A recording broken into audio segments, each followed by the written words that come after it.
Lil Nesso, welcome to the Slightly Delusional Club. Cheers.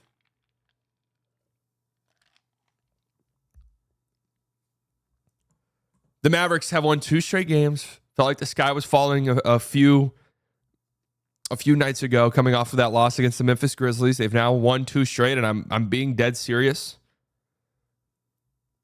when I say this might sound dramatic. This might sound prisoner of the moment.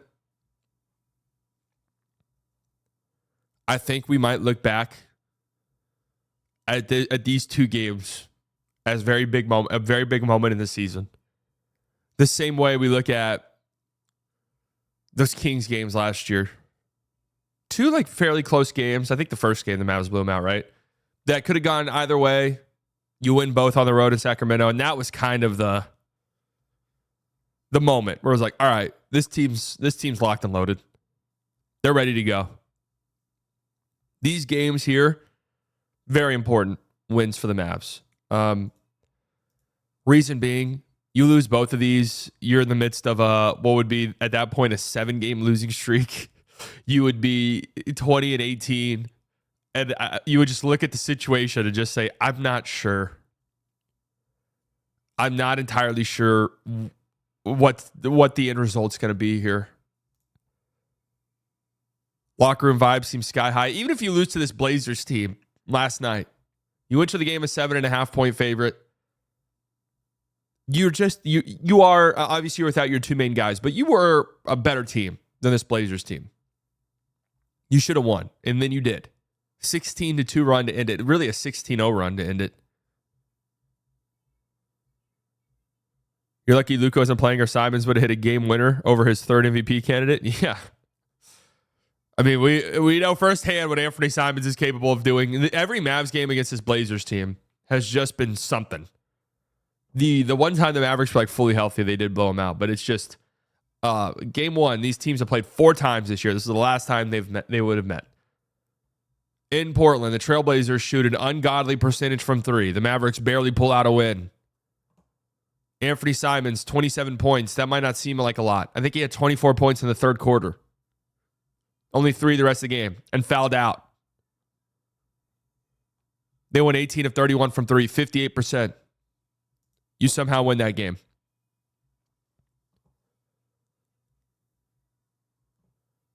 You blow them out, and then you lose. This was right after Luka got injured. This was the game PJ was suspended. Najee was facing his suspension. Kyrie pops off, but it doesn't matter because Deni Avdija turned into LeBron James. And you lost that one. When Luka and Kyrie turn, this team will eviscerate the league. Yeah. And then you win this game. You require a 16-0 run at the end to win. You got to clamp up to win. And that's what the Mavs did. They're finding their identity with this group, which is good.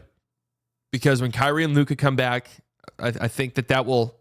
This little stretch, strengthening this team, iron sharpens iron, will help out. Derrick Lively played one of the best games of his career last night, straight up. Defensively, he was incredible. 21 points as well to go along with 7 offensive rebounds, 16 rebounds in total. 35 minutes. That actually makes me wonder how many times he's played that many minutes in his career. Cannot be many, if at all. First time this season that D-Live has broken the 20-point mark. Klingon is a beast, yes. Kling Kong is absolutely a beast. So this was the most minutes Derrick Lively has played in a game so far this season. And I wonder if maybe it's just the most minutes he's played in a game, period. 34 minutes. He did get a 40-minute game against... Hoops for Troops night, man. There's something about Derrick Lively on Hoops for Troops night. Last year against the Orlando Magic on Hoops for Troops night, he got 40 minutes. So there you go.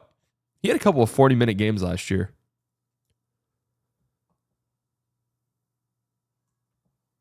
A couple of 40-minute games, which is interesting. Blazers offensive rating versus the Mavs, 119. Yeah, the Blazers see the Dallas Mavericks, and it's go time. 44% from 3. I think we said they're 33% from 3 as a team against every other team in the league, and they're like 45 against the Mavs. Just insane. Would you trade for Kuzma? No. Something about Klingon's build is so off to me. He's like fat, but not. He looks slow, but he's not. Very strange. Yeah. He's just kind of a lumbering big out there.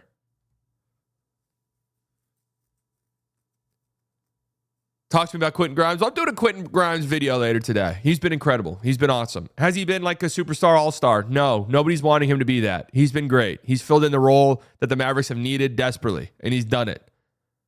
He's the 8th or 9th guy on this team whenever everyone's healthy, and he's incredible at that role. Nothing more, nothing less. Like, he's been great. A great addition for the Mavericks. They got for Tim Hardaway Jr. and a few second-round picks.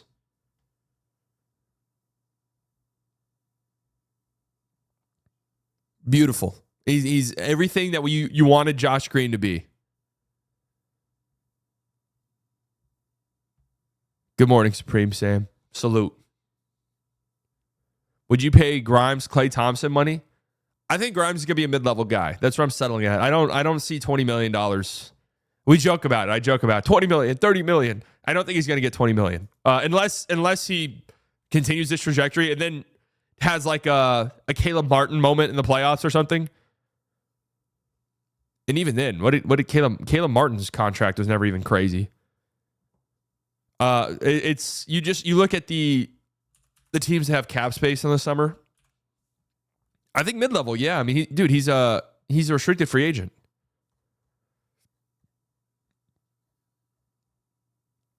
He might form another team with cap space like Brooklyn. Yeah, but that would require Brooklyn to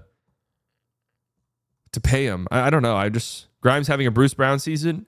Mavs win the title. With him, he gets 2 years, $46 million with Indiana. All right, hey, if that's what it is, Grimes, thank you for your service. Good luck next year. If it guarantees a title, best of luck next year. Best of luck. I think when he gets to the twos, the Mavericks would have trouble matching that. Just being honest. Because obviously Luka next summer is eligible for a supermax. You're gonna have to pay Kyrie Irving probably a max contract, $200 million if I had to guess.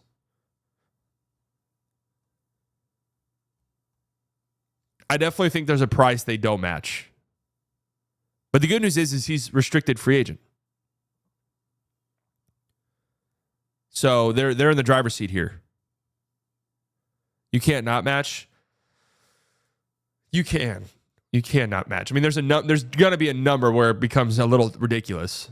But then at the same time, it's like, who's going to pay Quentin Grimes that? Like, I don't. It's a two-way street.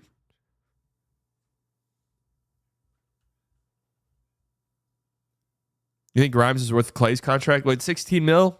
Yeah. But I'm letting him hit restricted free agency. If a team wants to give him that, we'll match it.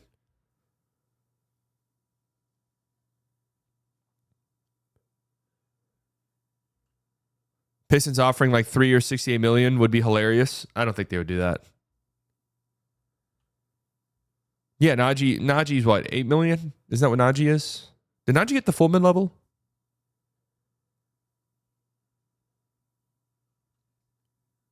He asked for 14 mil. Grimes, do we know that for sure? NBA cap space. Let's just see real quick. Pistons didn't even play Grimes when they had him. How are we going to keep Grimes to pay Kyrie this offseason? I mean, they could do that. They have the bird rights on both those guys. Yeah, very rarely. Restricted free agency almost never goes well for these guys. I mean, remember the PJ Washington saga? And what did he end up getting? $16 million, right? And that dragged out the entire offseason. And I would venture to guess PJ probably had theoretically a bigger market than what Quentin Grimes would, if I'm just being honest. So here's projected cap space next year across the league. Brooklyn's going to have $90 million. I'm interested to see what they do. Does Brooklyn look at a guy like Quentin Grimes and say, fuck it, we'll give you $20 million. Who cares? Maybe. I doubt it, though. Wizards, $40 million. Do they see Quentin Grimes say, here's $20 million? Pelicans.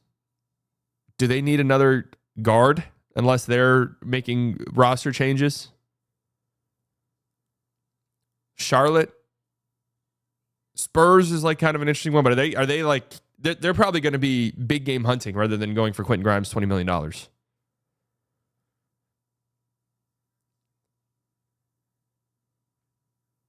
Yeah, that's a great point too, Joe, with restricted free agency. They changed the rules a little bit, but are you comfortable having your cap space tied up and waiting for the Mavs to probably inevitably match a Quentin Grimes offer sheet? I really doubt it. They'll figure something out. Now, that's not saying that I guarantee Quentin Grimes will be on this team for 3, 4, 5 years. I'm not saying that. Because to me, I could see a scenario where he gets a contract that the Mavs think is very tradable. Just thinking about how this front office moves. Will Cavs and OKC suck come playoffs due to shit running down too many legs? So what happened to the idea that, hey, you need some battle scars in the playoffs before you're really ready to go? Has that gone out the window? Because everything I see about the Cavs, that people talk about the Cavs, it's like, well, they shit their pants in the playoffs. It's like, well, yeah, maybe those were learning experiences, and now they're like ready. Now they've seen it. They've been in the playoffs. They have shit. They've had shit running down their legs in those moments, but now they're ready to go.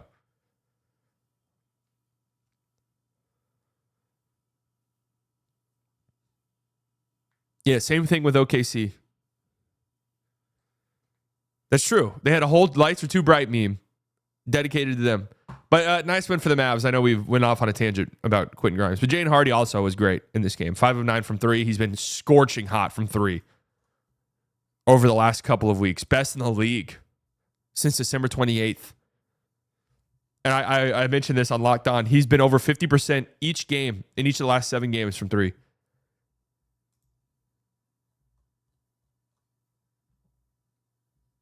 That number is crazy to me. 55% from 3 over his last 7 games. And again, in each and every game that he has played, he has been over 50% on 3. That's actually kind of nuts. Hardy has to be traded due to his rise in value.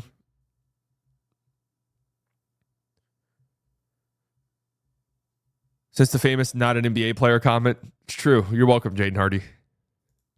You are welcome. But listen, I stand by what I said. It's bearing fruit. He has to be an elite 3-point shooter. He has to be. He has to be. Now, I don't know, 55% from 3, obviously, is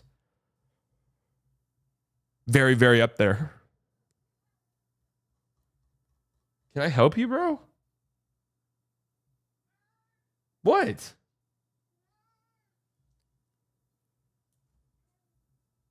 Do you need something from me? He usually doesn't come over here whenever I'm streaming or talking. He must have knocked over his water or something. Hardy in his last 7 games, 1.9 assists to 1.7 turnovers. Just knock down those threes. Just knock down those threes. That's all we care about. True, my cat is giving me the Hardy spiel. You said he wasn't an all-star. You said he wasn't an NBA player. I had a cat cam as a celebration to the Mavs win. I would do that, but he's on the move. I don't know where he is at any given moment. And he does not like being over here when I'm streaming. So, it's unfortunate. Put a GoPro on him. Well, he just walks around different areas of the apartment and sits down. It wouldn't be very exciting. Fitness saying fake run. Hardy sucks. He's saying trust the process slightly. Don't fall for the fake runs. Wow, Finn. That's fucked up, dude. Put some respect on his name.